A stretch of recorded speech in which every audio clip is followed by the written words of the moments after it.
All right, today we're going to talk about properties of atoms on the periodic table. We're going to talk more about the property of atoms today, and this week, next week, we'll start really focusing in on the periodic table.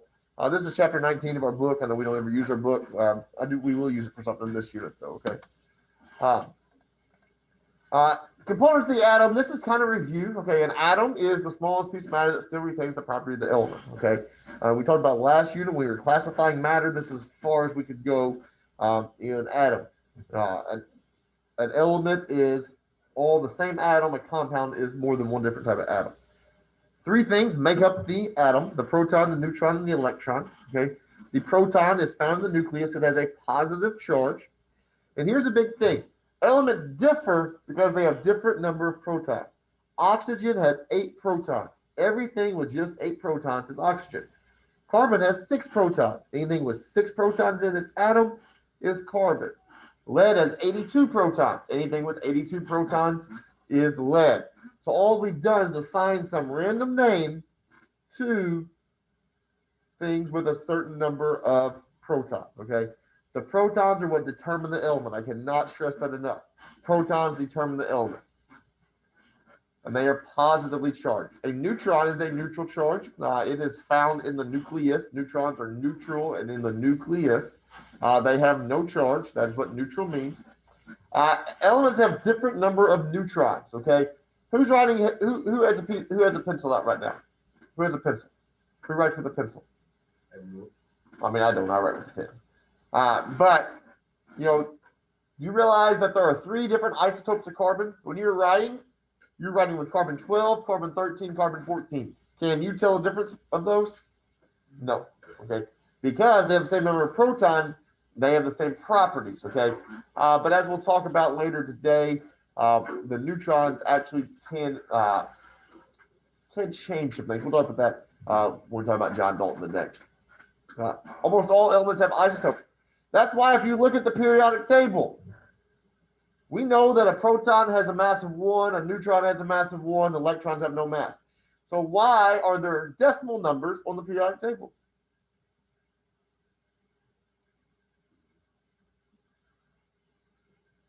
Because of isotopes, okay? Elements with no isotopes, I'll give you a periodic table here probably Wednesday. There's a few things that have parentheses around their atomic mass. It says 262 because they only have 1 isotope. And oxygen has 3 isotopes: oxygen 15, oxygen 16, and oxygen 17. Electrons orbit the nucleus, and we'll miss some things with electrons. They have a negatively charged, okay? Electrons are negatively charged, and they are in the electron cloud. Remember, quarks make up protons and neutrons. Okay, there are 6 quarks: up, down, top, bottom, charm, and the strange quark. I read today that only 1/1 billionth of atoms have the 6 quarks. The top quark is the rarest one. Okay, so it was really the last one that was named. They hypothesized it and they found it. Interesting thing. And I love the Big Bang Theory. I love Young Sheldon. Anyone ever heard of the Hadron Collider in Switzerland? It is where they actually super colliders are where they find quarks. Okay, the Hadron Collider is probably the most famous one. A few years ago, when they started doing some things with the super collider in Switzerland, they were actually where they could create a black hole. Okay, because remember I tell you all the time, 2 things can't touch. When I can't touch you. If 2 atoms do come into contact with each other, they annihilate. Okay, they annihilate. And there's actually a group of scientists that were worried that when they started using the super collider in Switzerland, that they were going to create a black hole. They're worried that when annihilation occurs, there's a energy vacuum. Okay, there's energy vacuum, and they actually thought that this super collider was going to cause a black hole. Which a black hole. Once you start a black hole, we're done for. Okay, on Earth, because the black hole will continue to get bigger and bigger and bigger and bigger and bigger. It did not happen. Okay, it did not happen. But our super collider, was in there. The Big Bang Theory, the Young Sheldon, Dr. Sturgis just went to work on in the Big Bang Theory. Went to the Waxahachie super collider. Okay, there's one in Texas. Anyone ever heard of the Fermi Lab in Chicago? Very interesting place. I wish we could take a field trip there. It is a super collider. It is 6.4 kilometers long. The super collider is. They do a lot of research there. Okay, it's a very cool place. I would like to go. I would love to take a field trip there. But in the National Fermi Lab has a lot of real thing. It's in basically Chicago, Batavia, Illinois. It's probably the United States' most famous super collider. But super colliders are used to find with quarks and subatomic particles. Now back to elements. Okay. We know that most elements, what's the symbol for carbon? What? No, the symbol for carbon, the elemental symbol for carbon. When you look at carbon on the periodic table, what symbol is used? No, that's calcium. C. Carbon is C. Oxygen is what? O. Most of them, chemical symbol is typically a two-letter thing. Chemical symbols typically two letters. The first letter being capitalized, second letter being lowercase. Now, not all. We know carbon C, we know oxygen O, we know calcium Ca. There are a few elements that don't really make sense. Okay, like gold. Okay, anybody know what gold's chemical symbol is? What? Not G. Au. Because it was off the Latin name Aurelius. Okay, Latin name Aurelius. So chemical symbol is used to determine elements. Okay, I should have had that part on there too. History of the atom. Okay, so history of the atom. This is going back to BC. Democritus. Before you did that crossword puzzle, that Kahoot, you probably never heard of Democritus. Okay, he was an ancient Greek philosopher. He lived about the same time as Aristotle. Okay, now have you heard of Aristotle? You never heard of Aristotle? Have you taken world history? No. You'll talk about him in your history class. He was a famous Greek philosopher. Democritus and Aristotle they lived at the same time. And Aristotle was the famous one. Just so when you go to history, you can go ask your history teacher. Well, I didn't know when y'all took world history. You didn't take it in middle school? No, we took American history after we started. What about seventh grade? Well, at some point in time, you'll talk about Aristotle. At some point in time, you'll talk about Aristotle and Democritus. Okay, they lived at the same time. Aristotle believed that there were only four elements: earth, air, fire, and water. Democritus, on the other hand, his postulate was that all matter consists of extremely small particles that could not be combined. He came up with a word pretty much atom. He called it atomos, which means uncut or indivisible. Okay. Now, as my point of this was trying to make, Aristotle was famous. So, like, he was the famous person. Democritus was like the Koterion Owen of ancient Greek. He was a nobody. So, who do you think they believed?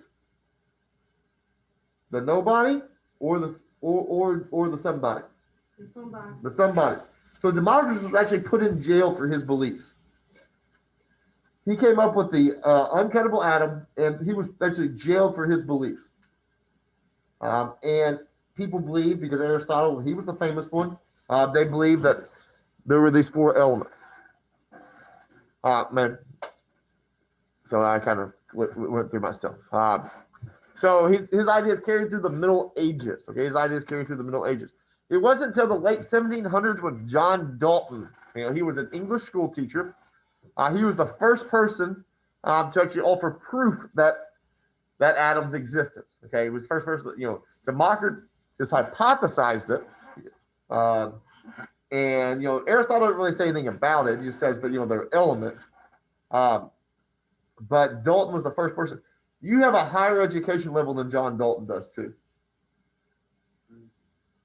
John Dalton only graduated from 8th grade. And he was a teacher. Okay. He combined his ideas of elements with that of atoms. He really took Democritus' work and built on it.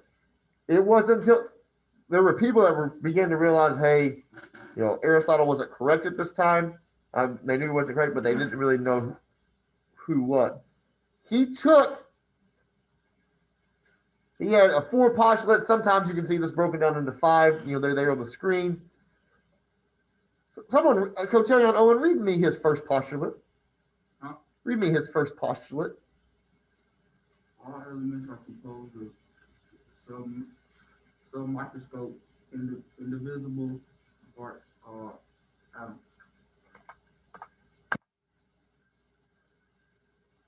Well, Darius, please read me what Democritus believed in. 460 to 379 BC. Believed in all matter. Believe all matter consists of extremely small particles that could not be divided. And then the next thing, atoms, from the Greek word atomos. Atoms from the Yeah. Greek word atomos means ungenerated. Is that the same thing Coterion just read? Yeah.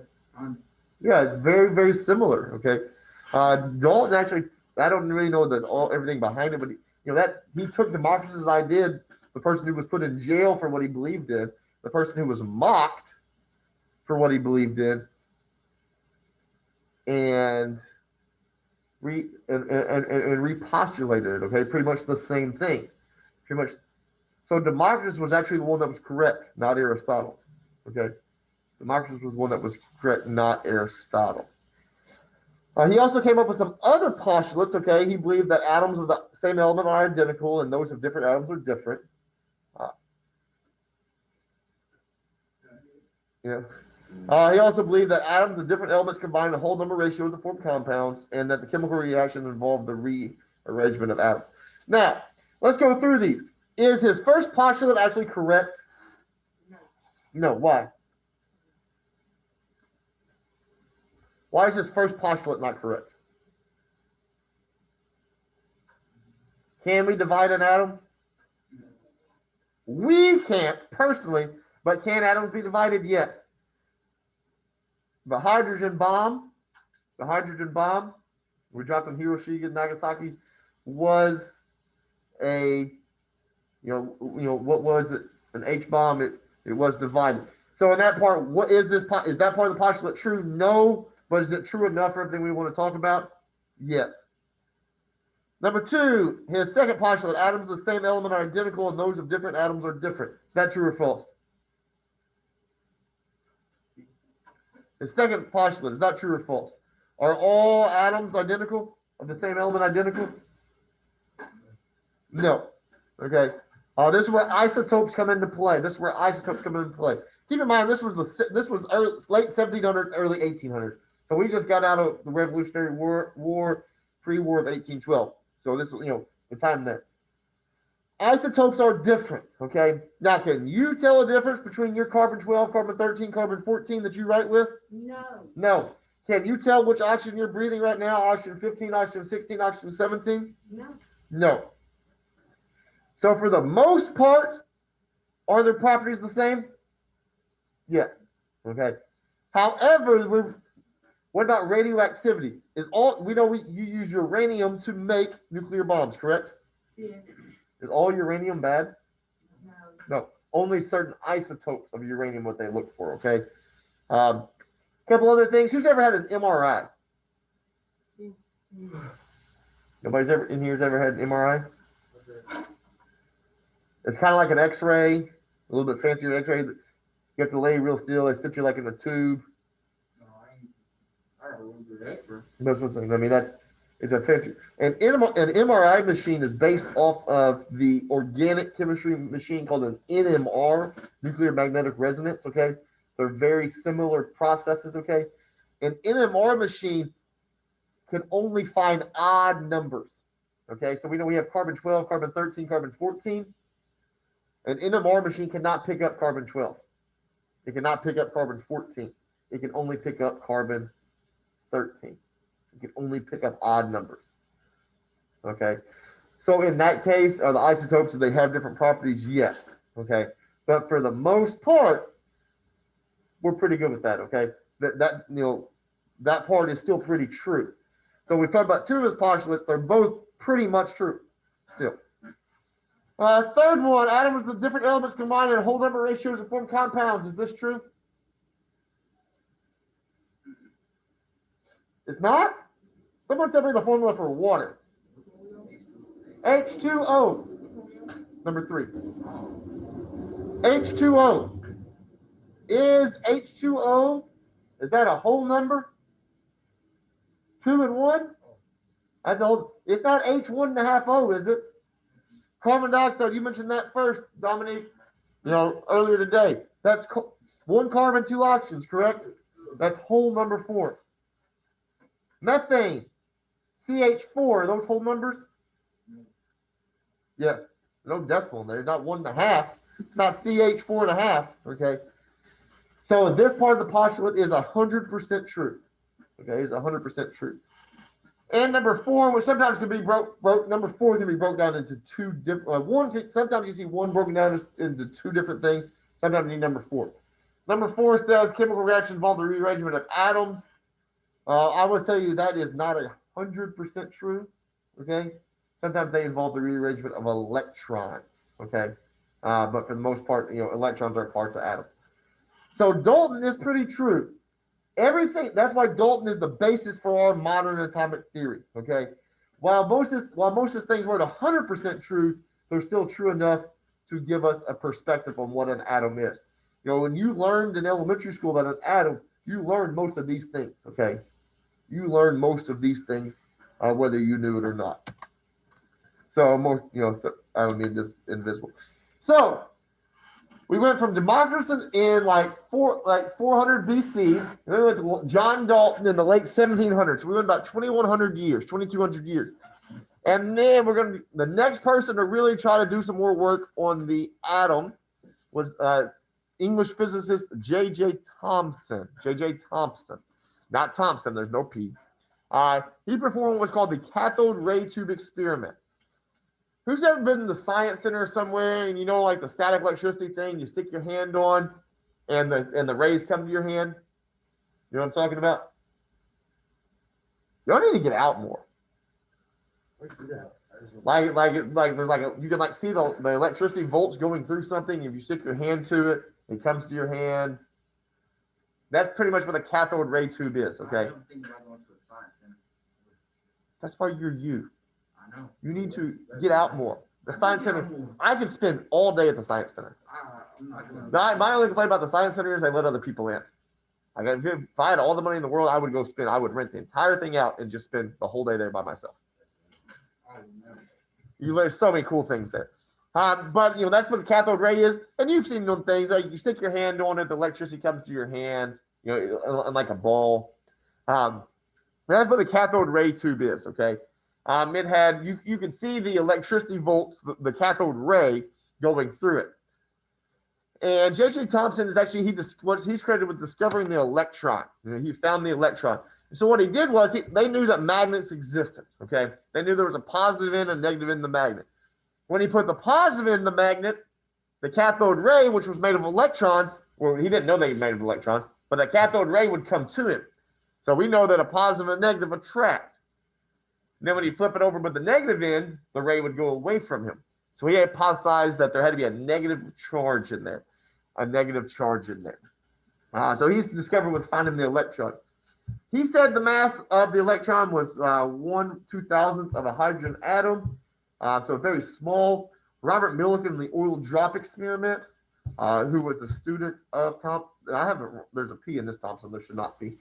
Robert Millikan actually did the oil drop experiment to find it to be 1/1840th of a hydrogen atom. These are the first person that came. So these were the first time that we really built on Dalton's atomic theory. Okay, they believed in the plum pudding model. Okay. Plum pudding is exactly what it says. Plum's a fruit. And then guess what surrounds the fruit? Pudding. Okay. This was a very specific model. Okay. They knew that there was a positive charge because the atom was neutral. So they said the plum, there's this large positive charge in it, would be the plum. Okay. That's the nucleus of the atom. The pudding was the electrons that surrounded it. Okay. If you didn't like the pudding, could you remove the electrons? You don't like pudding? Could you take all the pudding off and just eat the plum? Yes. That's what they thought, the same thing with this atomic model, okay? We'll pick up from the plum pudding model tomorrow. Any questions for me? Y'all really need to get out more.